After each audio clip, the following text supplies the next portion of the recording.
இன்றைக்கி நம்ம மூவி ரிவ்யூவில் பார்க்க போகிற படம் வந்து பரதநாட்டியம் டு மோகினி ஆட்டம்.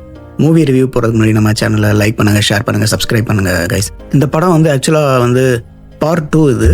பார்ட் 1 வந்து பார்த்தீங்கன்னா ஒரு பிலோ ஆவரேஜாக தான் இருக்கும். ஏன்னா வந்து அந்த படம் வந்து அவ்வளோ இன்ட்ரெஸ்ட்டாக போகாது. ஒரு காமெடி படம்னு சொல்லுவாங்க, ஃபேமிலி காமெடி படம்னு சொல்லுவாங்க. ஆனால் அவ்வளோ பெருசாக இன்ட்ரெஸ்டாலாம் போகாது. அந்த படத்துக்கு இந்த படம் கொஞ்சம் பெட்டராக இருந்தது. ஏன்னா இந்த படத்தில் கொஞ்சம் த்ரில்லர், கொஞ்சம் திருஷ்யம் மாதிரி இந்த படம் எடுத்திருந்தாங்க. ஸோ இந்த படத்தோட லைன் என்னன்னு பார்த்தீங்கன்னா, சாஜு குரூப் வந்து அவங்க அப்பா இறந்ததுக்கப்புறம் அவங்க அப்பாவுக்கு வந்து 2 ஒய்ஃப் இருக்காங்க. அந்த செகண்ட் ஒய்ஃப் வந்து அவங்க பையனை செட்டில் பண்ணுறதுக்காக ஸ்ரீகுண்டபுரத்துக்கு வந்து அவங்க வர்றாங்க. அப்போ அவங்க அப்பாவோட ஃப்ரெண்டு வந்து சுராஜ் வந்து அவங்க அப்பா வந்து இறக்கிறதுக்கு முன்னாடி சில ஃப்ளாஷ்பேக்லாம் அவர் சொல்கிறாரு. லட்சக்கணக்கான பணத்தை வந்து நீங்கள் ரெடி பண்ணணும் அப்படின்னு சொல்லி, அப்போ தான் அந்த பிரச்சனையை நம்ம தப்பிக்க முடியும், இல்லைன்னா அவங்க அப்பாவுக்கு தான் கெட்ட பேர் ஆகும் அப்படின்னு சொல்லி சொல்கிறாரு.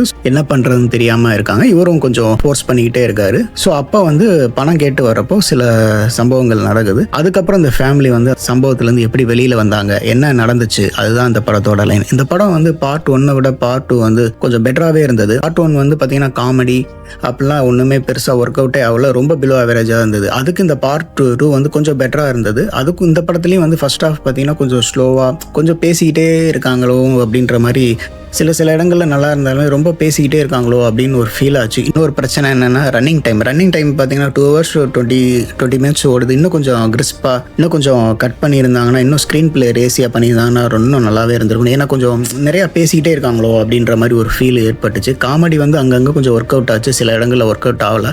ஸோ அங்கங்கே கொஞ்சம் த்ரில்லிங் மூமெண்ட்ஸ் இருந்தது. பட் இருந்தாலும் ஒரு ஓவராலாக பார்த்தீங்கன்னா ஒரு திருஷ்யம் படத்து மாதிரியே அது சீரியஸான படம். இது ஒரு காமெடி படமாக கொஞ்சம் ப்ரெசென்ட் பண்ணி ட்ரை பண்ணியிருக்காங்க. பட் ஓரளவுக்கு ப்ரெசென்ட் பண்ணியிருக்காங்க. இந்த படம் நிச்சயமாக ஒரு ஒன் டைம் வாட்சபிள் ஃபிலிம் தான். இந்த படம் வந்து ஆன்லைனில் இப்போ தமிழ்லேயே அவைலபிளாக இருக்குது. ஸோ நீங்கள் ஃபேமிலியோட பார்க்கக்கூடிய படம் தான் இந்த படம். கொஞ்சம் சீரியல் மாதிரியும் போகும், பட் இருந்தாலும் ஒரு ஒன் டைம் வாட்சபிள் ஃபிலிமாக இருக்கும். நீங்கள் பாருங்கள். இந்த படத்துக்கு நம்ம கொடுக்க போகிற ரேட்டிங் வந்து 5 out of 3 கொடுக்கலாம். மீண்டும் இன்னொரு ரிவ்யூவில் பார்க்கலாம். பாய்.